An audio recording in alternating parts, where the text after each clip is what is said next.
Hello, everybody, and welcome back to the Python Primer for Student Researchers. Today, we're going to be talking about reading and writing files.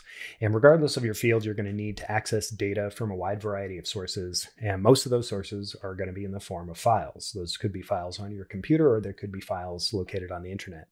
And today, we're going to illustrate how you can read and write from those files. To read and write data into your notebook, there's basically three steps. The first one is to open the file that tells the notebook where the file is located so that it can access the data. We then write code to read the lines of the file, and Python pulls in the data files one line at a time so we can read it one line at a time. And there we can either read or write the data. And then finally, we close the file so that the file can be accessed later or by another program on your computer.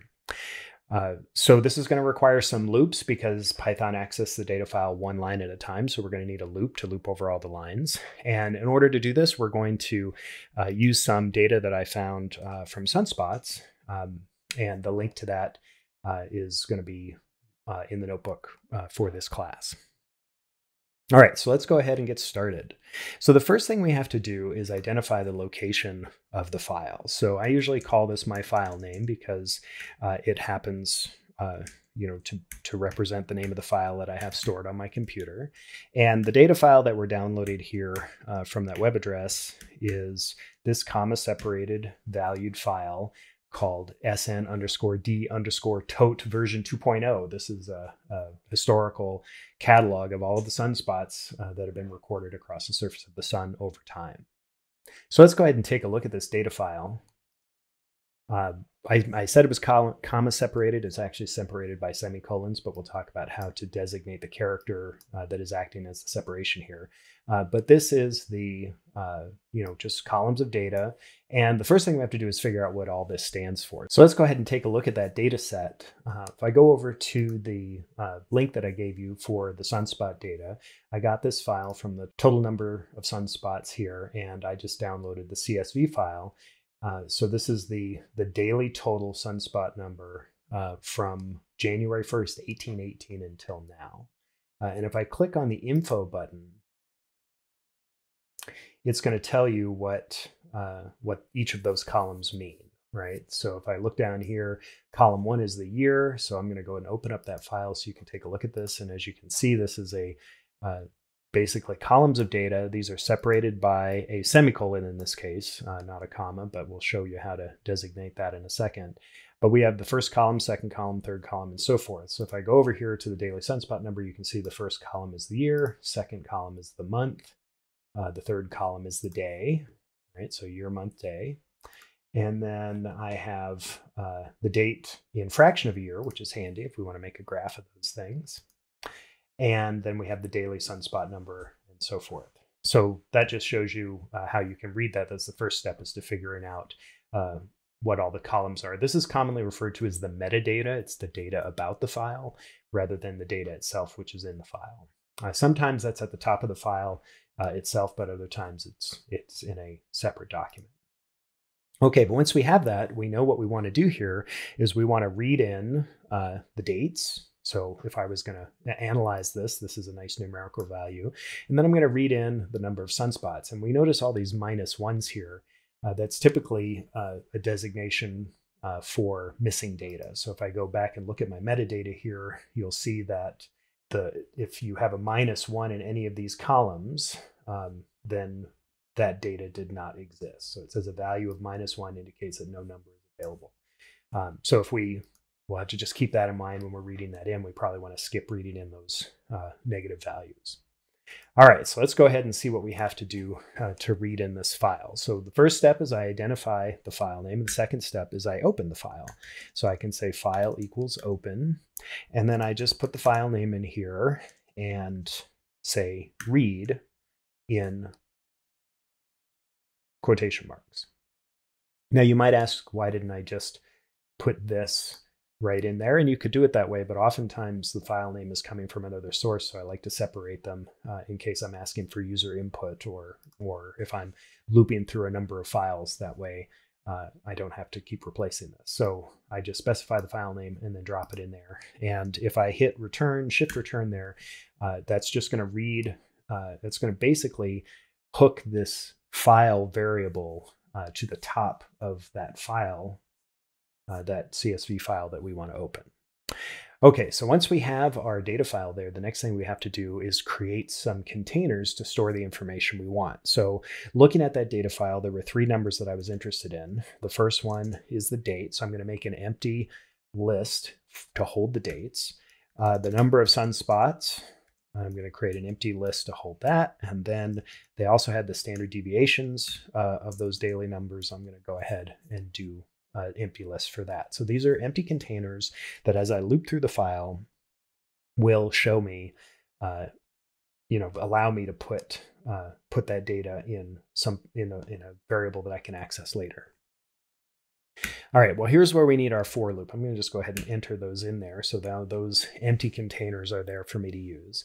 So here's where we need our for loop. And we're going to use a special kind of for loop that Python has that basically says for every item in a list, we're going to do something on it. And in this case, the list is going to be the file itself. The file is a list of lines. And so I'm going to use a for loop where I'm going to say for line in file. Now, line is a variable that I invented. File is the name of this variable that's actually pointing to the file name itself. So what this is saying is that for every line in the file, this line variable is going to take on the data that happens to be in that. So let's see what that looks like. If I just say print line and hit return, you're going to see it's just printing out the data file. So what that's doing here is it's just saying for each line in the file, print it. And that's where I get those right there. Now, this isn't very useful because this is being interpreted as a string and it has all these characters in it and data that I don't want. So we can go ahead and split that out. So the next step that we can do here is we can say create a variable data, and we're going to say that is equal to line.split. And then we're going to split this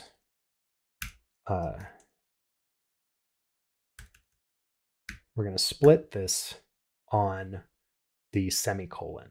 Okay, so what this is going to do is this is going to create a list of values that every time it hits a semicolon, it's going to make a new member. So let's see what that looks like. So now you can see we're getting a list of the data file again, but this time it's nicely separated into elements that we can access. You'll notice this little /n at the end. That just is a carriage return character. That's something that the programs use to interpret the text file so that it knows to put a new line so that it's easy for you to read. The computer doesn't really care about that, but that's what that /n is. So let's go back to our metadata and see what columns we're interested in. Well, we're interested in the date in fraction of a year, so that's column 4. And we're interested in the daily sunspot number, that's column 5, and in the standard deviation, which is column 6. So we're going to try to get columns 4, 5, and 6. So if I look at the data here, again, we count at 0. So the fourth column is actually the 0, 1, 2, 3 index. And then we want the 4th index and the 5th index corresponding to the 4th, 5th, and 6th columns. So let's go ahead and do that. And I'm going to do that by using this function called append. So I'm going to take my list of dates and I'm going to append data 3. And that's going to correspond to the 4th column. And because this is being interpreted as a string, but I want this to be a floating point number, I'm going to cast this as a float. Okay, and I put a final parentheses on there. And so what that's doing is that's taking the 3rd index, so the 4th column of the data array, and it's putting it in my dates list. So I'm going to do the same thing with numbers, and I'm going to say .append float data 4. That's going to correspond to the 5th column. And then I do standard deviations .append float data 5, and that's going to correspond to the 6th column. And once I'm done with that, I'm going to go ahead and say outside of my loop, I'm going to say file close. And that just is a little cleanup to make sure that your computer closes the file and doesn't restrict other programs from accessing it. Well, let's see what this did here. So if I come down here after my file close and I print out my list, let's see what we have. So I'm going to print out the dates. And you can see that I have a list now that has these floating point numbers in sequence, right? And if I can check the length of that, whoops, need another parentheses there. Oh. I read in a total of 74,084 records, which I'm pretty sure is actually more than you can read into Excel. So now what I'm going to do here is, let's see what the numbers look like. So I say numbers. Okay, so I keep getting this error, and that's because it's trying to run through this after I've closed the file, and because I'm only executing this cell right here, that file is no longer open. So let's go ahead, and what I'm going to do here is I'm going to just take these and put them in here, just so when I execute it, when I make changes, all of those things are going to get executed at the same time. Okay, so then I'll go ahead and delete this and this. And then when I run that, okay, there we go. So that's what I get for the length of my numbers. Let's see what my numbers look like. Okay, so here's a bunch of numbers, but you see I've picked up all these negative ones, and that's when we don't actually have any data. So I would like to get rid of those because those don't really help me any. And if I try to make a graph of those, I'm going to get negative ones all over the place. So let's see if I can go ahead and do that by taking a look at these numbers up here. So let's go ahead, and we want to take it when we have a value that's greater than -1 for the number. So the number is my data 4. So what I'm going to do here is I'm going to say if data 4 is greater than 0, and I'm going to have to cast that as a float. Otherwise, it's going to give me a problem there. And then I need to tab these over so that I'm inside of my if statement. So what I've got here is I've got an if statement that's saying, check this data 4 value and make sure it's positive. And if it's positive, then go ahead and make these arrays. So if I execute that again, now you'll see I've got a list of numbers that are all positive and all actual values, and they're associated with their appropriate dates and standard deviations. Now, there may be cases where you have standard deviations that are greater than, that have the -1 designation for whatever reason.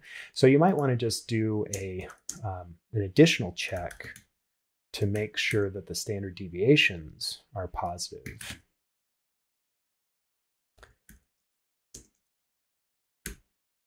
Okay, so if I do that, now I'm checking two things. I'm checking to see if the number is positive. I'm checking to see that the standard deviation is positive.